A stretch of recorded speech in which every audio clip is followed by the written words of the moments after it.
Sometimes statement may not be clear, but there is always a deeper understanding.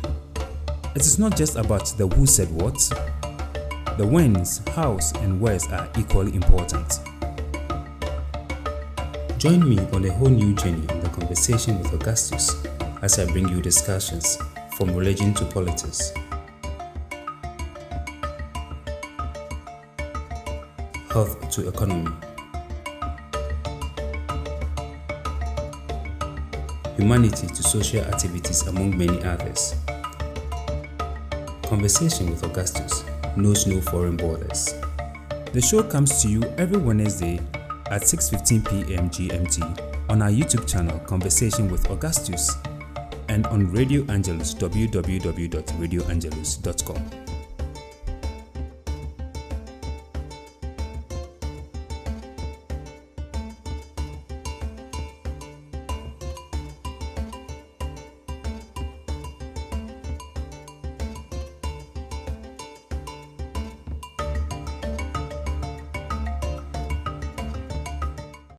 This program is sponsored by Safe Life Experience Consult Limited. Contact them for all your travel and tour needs, as well as your events.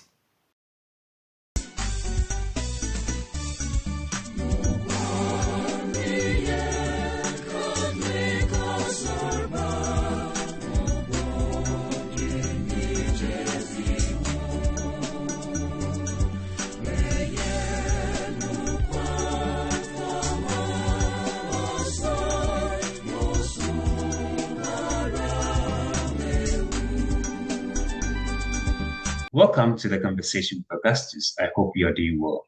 I really appreciate you for your time. I do not take it for granted. Today on the conversation, we are going to talk about the Fifth World Youth Day Ghana version, which was held at the Catholic University College, Fiapre, in Sunyani, to be precise. The World Youth Day brings together Catholic youth around the country to bond, to socialize, and to learn. My guest is the Deanery Chairman for the Keta Deanery in the Keta Akachi Diocese. He also doubles as the Provincial Vice Chairman for the Accra Province. Those who may not know what the Accra Province means, in Ghana, within the Catholic space, it is divided into 4 provinces. We have the Cape Coast Province, we have Accra Province, we have Kumasi Province, and then Tamale Province. Beneath the Accra Province, we have Accra Archdiocese, we have Keta Akachi Diocese, we have O Diocese, we have Chasikan Diocese, and then Apostolic Vicariate of Donkokro. And my guest for today happens to be the Provincial Vice Chairman for the Accra Province. Nicholas, you're most welcome to the Conversation with Augustus. Thank you very much, my brother. How are you doing? By grace, we are fine. Yourself? I'm doing well by God's grace. And thank God. So let me ask you this. Are you happy to be a Catholic youth? I am very happy to be a Catholic youth today. Well, it's an honor and it's a privilege. Yes, I'm very happy. What was that thing that makes you so happy to call yourself a Catholic youth? So today we climax the Fifth Ghana version of the World Youth Day, as you rightly introduced, and I'm very happy to see Catholic youth from all the let me say the various parishes in Ghana. I'm going down to the parishes because when we see the dioceses, it may be just some selected few, but I'm very happy to meet diverse youth from diverse backgrounds, different cultures, different parts of Ghana coming together to be proud as Catholic youth and to exhibit our Catholic faith as youth of the church. So that makes me very happy. Okay, so Nicholas, tell me, what was the theme for the Fifth World Youth Day Ghana version? So our theme for this year's or the Fifth Ghana version of the World Youth Day is GANSEC at 50, fostering the growth of the Catholic youth in Ghana through collaborative ministry and shaping peaceful election. So this year is not just our fifth Ghana version of the World Youth Day, but it also marks our 50th anniversary celebration as GANSEC. And if you say GANSEC, GANSEC simply means Ghana Catholic Youth Council.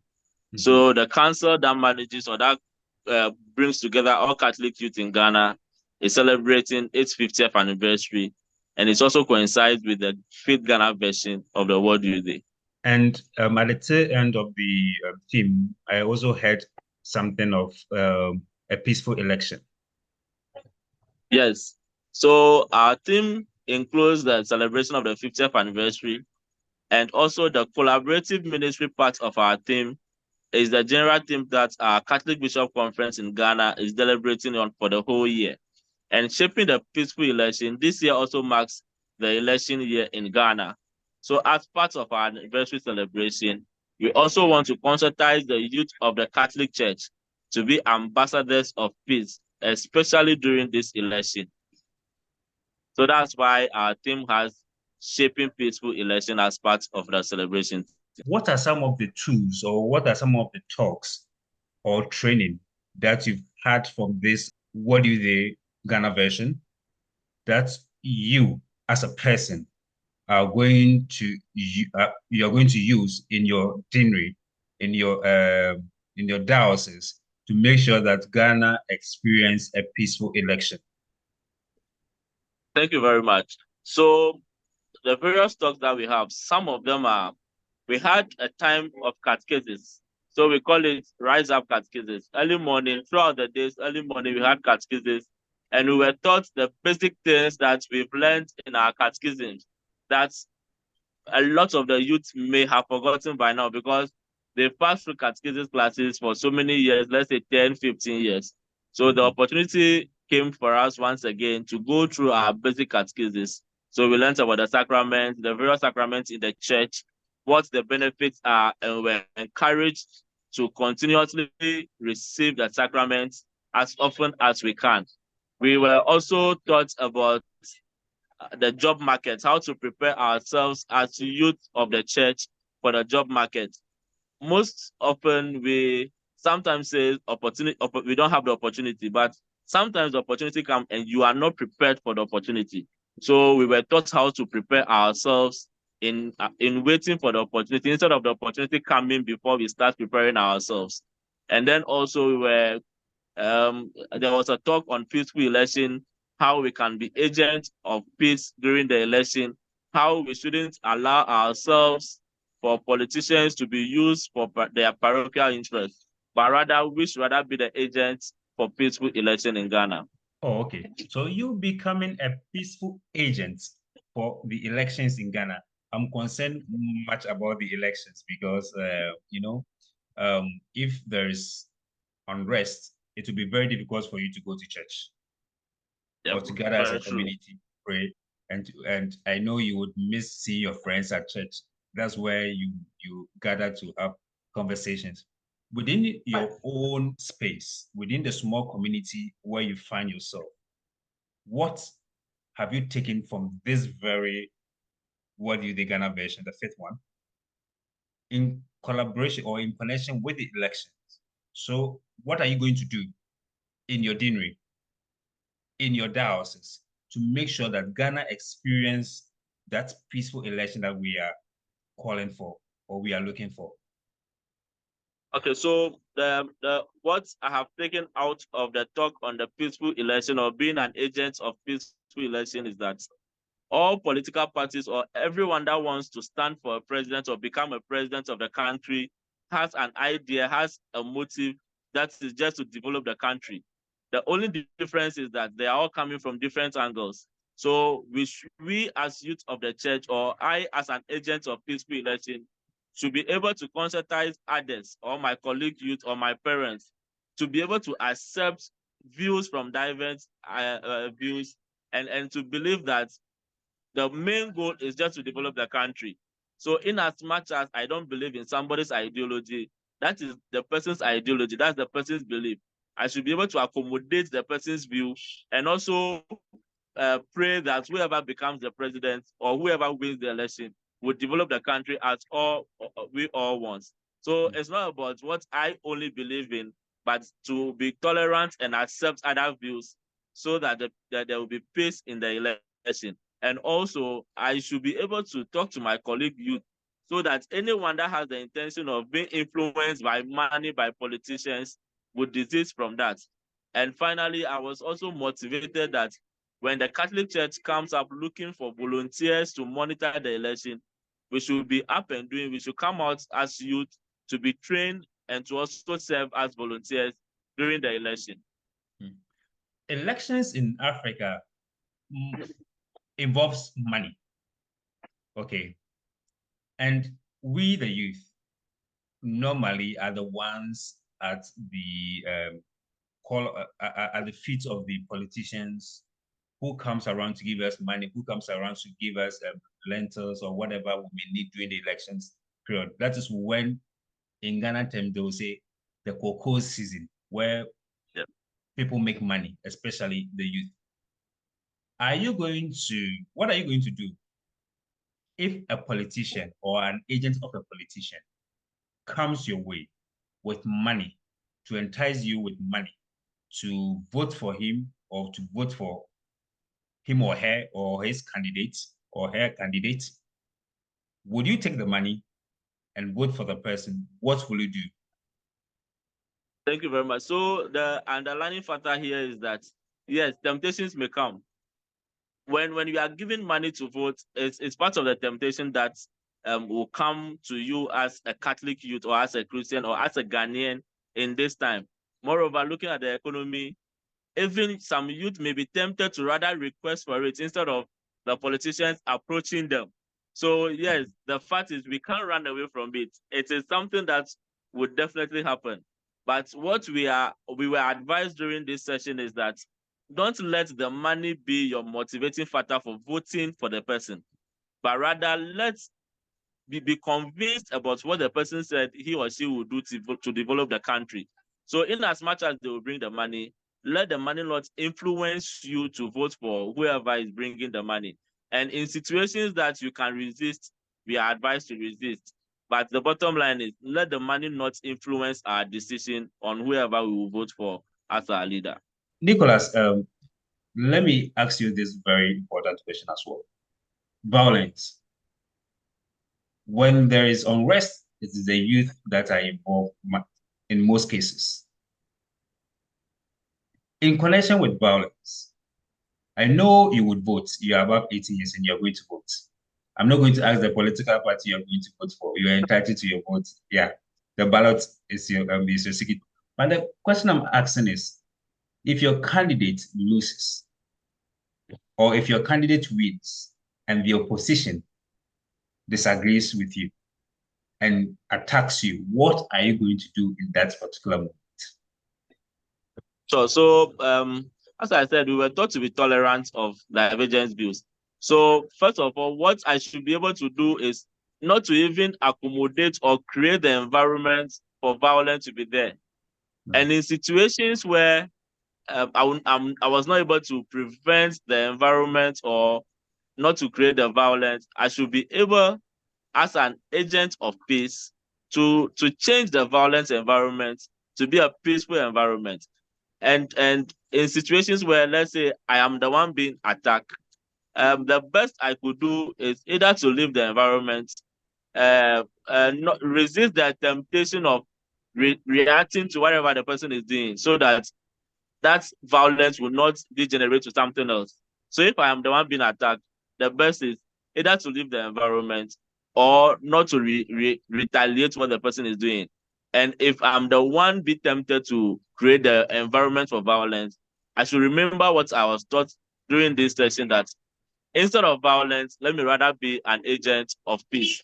And in situations where we as youth, whoever we choose as our, let me say, whoever is our favorite couldn't win the election, we should be tolerant enough to accept the verdict of the Ghanaian, because we are just one Ghanaian and the majority made a decision on whoever to become our presidents. Thank you very much, Nicholas. The program is The Conversation. I would plead with you, if you have not subscribed, can you please subscribe to The Conversation with Augustus and share it with your friends? Can you ask them to also subscribe? Nicholas, now let us shift our attention to the Catholic youth. Most of the times we hear this, if you don't motivate us, we don't. I hope you've heard it. A lot. A lot, okay. And the youth needs motivation.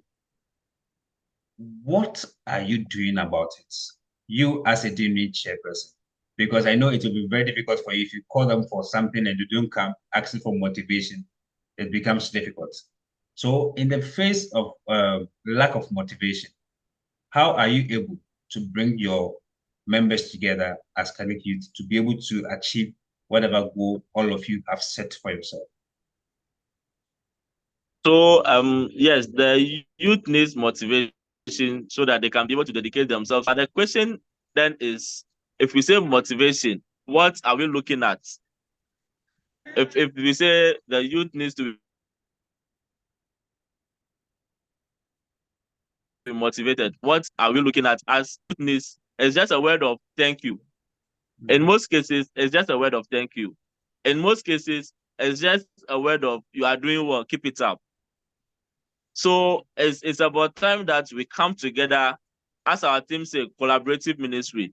It's about time that we, the youth, comes together with our, let me say, the religious or the leaders of the church to identify specifically what the motivation is that the youth needs. For instance, when you go to, let's say, parish A or diocese A, the motivation that the youth needs there is someone who will bring them together, someone who will recognize what they are doing, someone just to say, oh, I've noticed that you've been doing this, you are doing well, just keep it up. It may be different from parish B or diocese B, where the youth may need, okay, we are doing this for the church. Someone to say, take this for breakfast, take this for lunch. So when we talk about motivation, yes, the youth needs motivation to continue to do what they are doing. But it's about time for us to actually identify the kind of motivation that the youth needs. And also to my dear youth, it is not everything that we will do for the church that we will have to receive a physical reward. Sometimes you are doing the thing for the church, we receive spiritual rewards. And because we are so much focused on the physical reward, we tend not to remember or recall the spiritual or other rewards that we receive from God. So in as much as we are rendering our service to the church and to God, let's not just focus on the physical appreciation or the physical motivation. So as I advise my youth to also not get so much focus on the physical motivation, it's also about time that the church leaders, the religious, also identify specifically what kind of motivations that the youth need.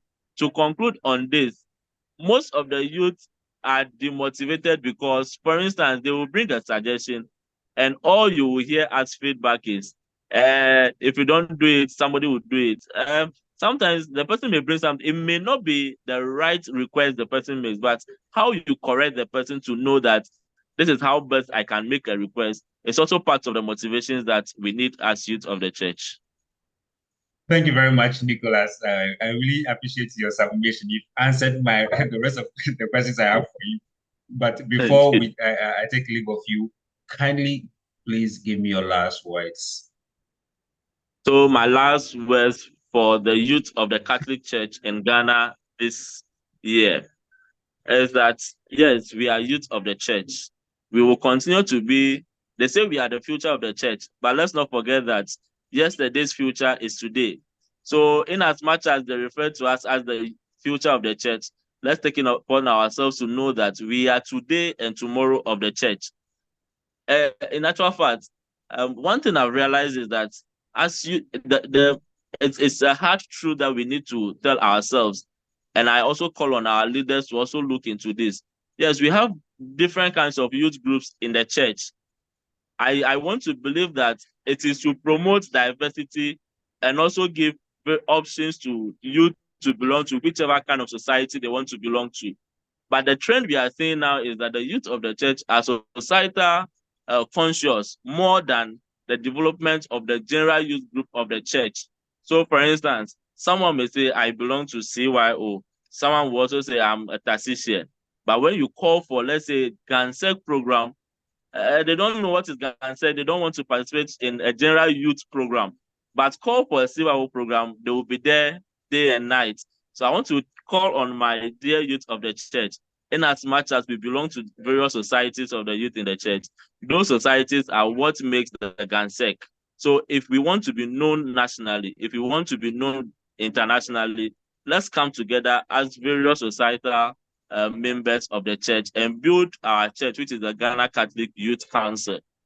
And to our prelates or our leaders and then the religious, yes, let's pay more focus or attention to the youth so that the church tomorrow will be brighter and beautiful than what we have today. Thank you very much, Nicholas. I really appreciate your submission. I myself am also a youth of the Catholic Archdiocese of Accra, and I'm a youth of GANSEC.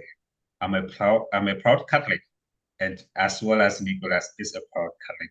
Nicholas happens to be the vice chairman for the Accra province of the Ghana Catholic Youth, and he also happens to be the chairperson for the Keita Dinri Youth. My dear brother, I really appreciate you for your time. My name is Augustus, and I hope you have taken something out of this interview. Let us join our hands together to build the Catholic Church. Yesterday's future is today. So please let us help in building the Catholic Church. Let us help in making sure that our country, Ghana, experiences a peaceful election. My name is Augustus, and thank you very much for watching the conversation. Kindly please subscribe if you have not, and click on the bell beside the subscribe button so that whenever we post videos, you have access to it. As I always say, adios. Sometimes statement may not be clear, but there is always a deeper understanding. It is not just about the who said what. The whens, hows, and wheres are equally important. Join me on a whole new journey in the conversation with Augustus as I bring you discussions from religion to politics, health to economy, humanity to social activities, among many others. Conversation with Augustus knows no foreign borders. The show comes to you every Wednesday at 6:15 p.m. GMT on our YouTube channel, Conversation with Augustus, and on Radio Angelus, www.radioangelus.com.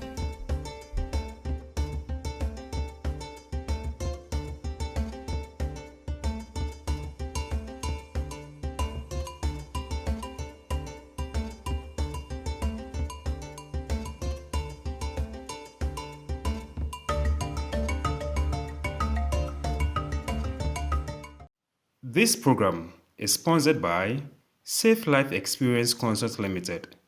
Contact them for all your travel and tour needs, as well as your events.